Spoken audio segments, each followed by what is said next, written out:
right, we have the storm of the century upon us, folks. So instead of going for a walk about the neighborhood for chat with Nat, we are going to be inside our. This is the view from my upstairs window. So you guys get to watch the tree as I chat. Okay, so it's been a little interesting lately. There have been a lot more houses coming on the market, and a lot of people think that we are going to see the spring rush. You know, typically we see a lot of people buying houses May, June, April, May, June, partially up till like July 4th. That's when we see the majority of home sales. That's their spring rush. But a lot of people think we're actually going to see it sooner. Now that the interest rates don't have as much sticker shock, we're seeing a lot more people in the market that are particularly first-time home buyers. I believe it's 30% of recent home sales were first-time home buyers, and they're a big segment. A lot of millennials were waiting to buy their first home until later in life.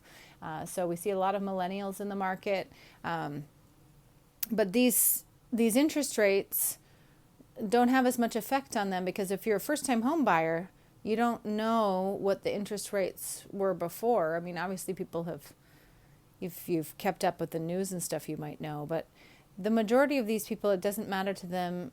You know, it just matters to them that they can qualify for these payments. You know, if they're just getting into real estate now, they don't have the history that the rest of us know about the industry. So I think that we are already seeing that sellers are putting more things on the market.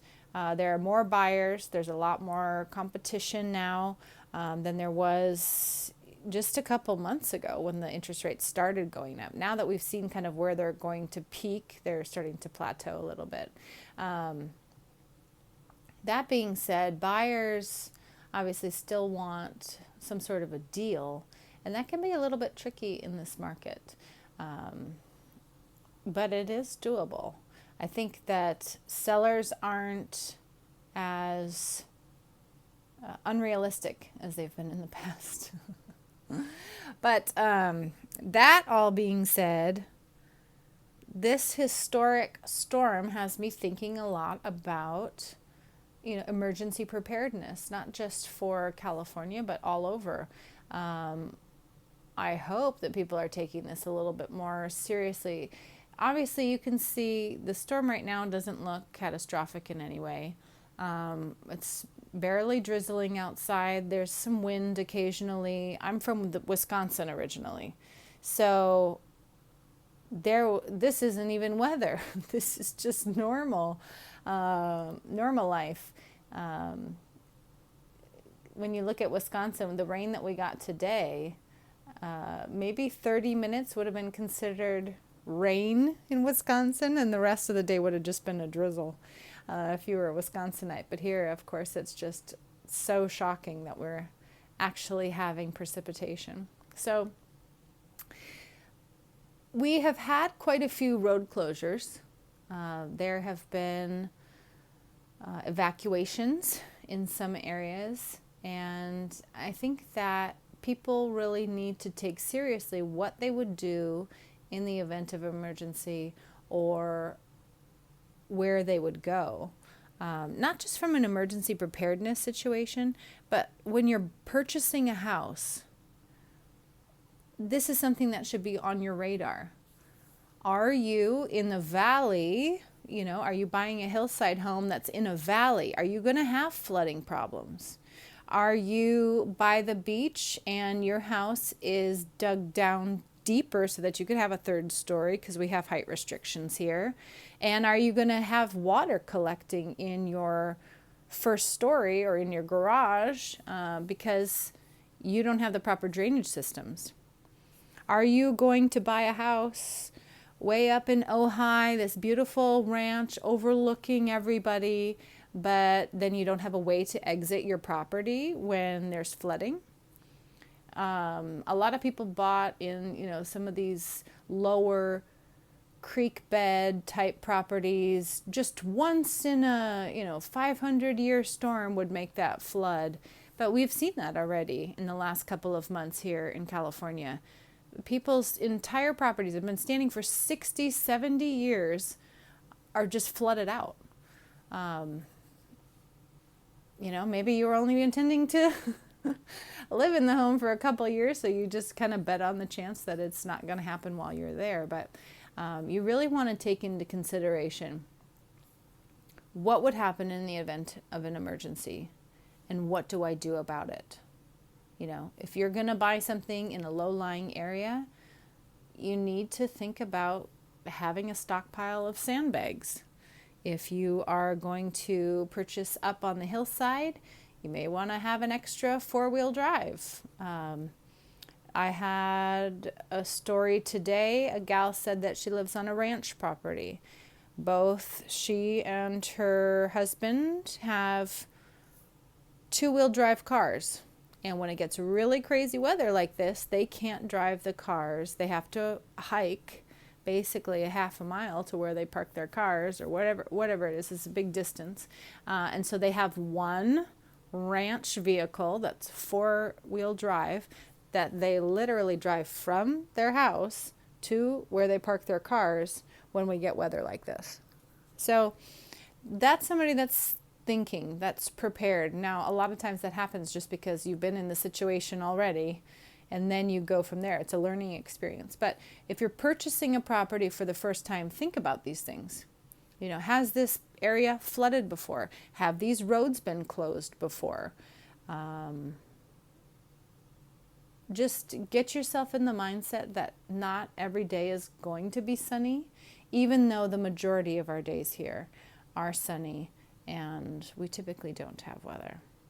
So you, in the escrow process, will get a natural hazard disclosure. A lot of times it will share with you whether there is a flooding risk there, but a lot of it can be common sense. Are you driving through a valley to get to your property?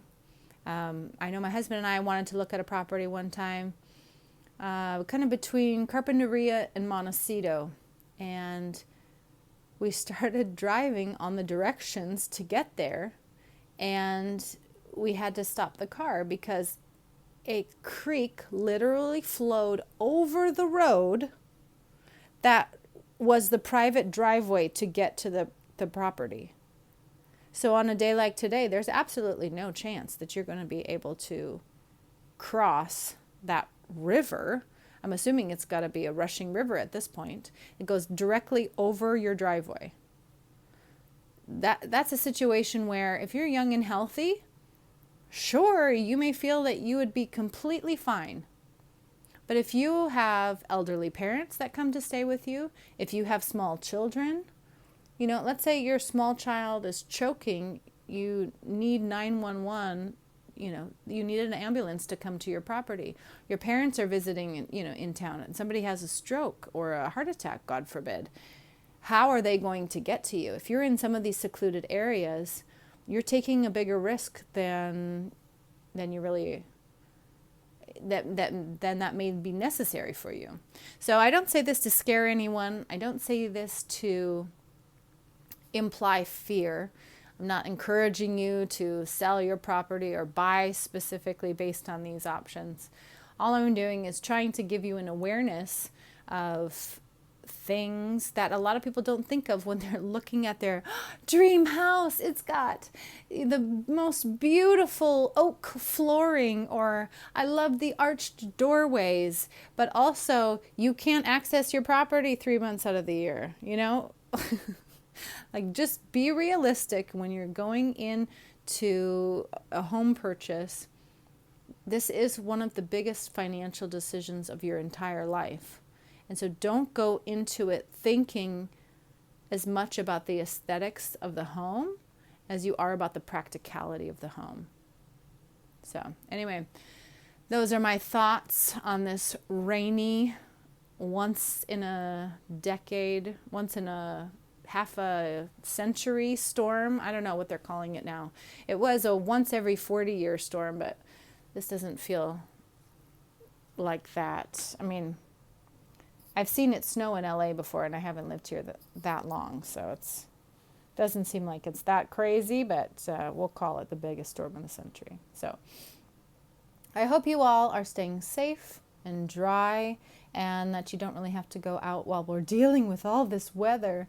I hope you have many cups of cocoa by a crackling fire or under your snuggie watching Netflix. Take care, guys. This has been Natalie Oman with Berkshire Hathaway Home Services, California Properties, DRE 02085495. Take care and have a lovely day.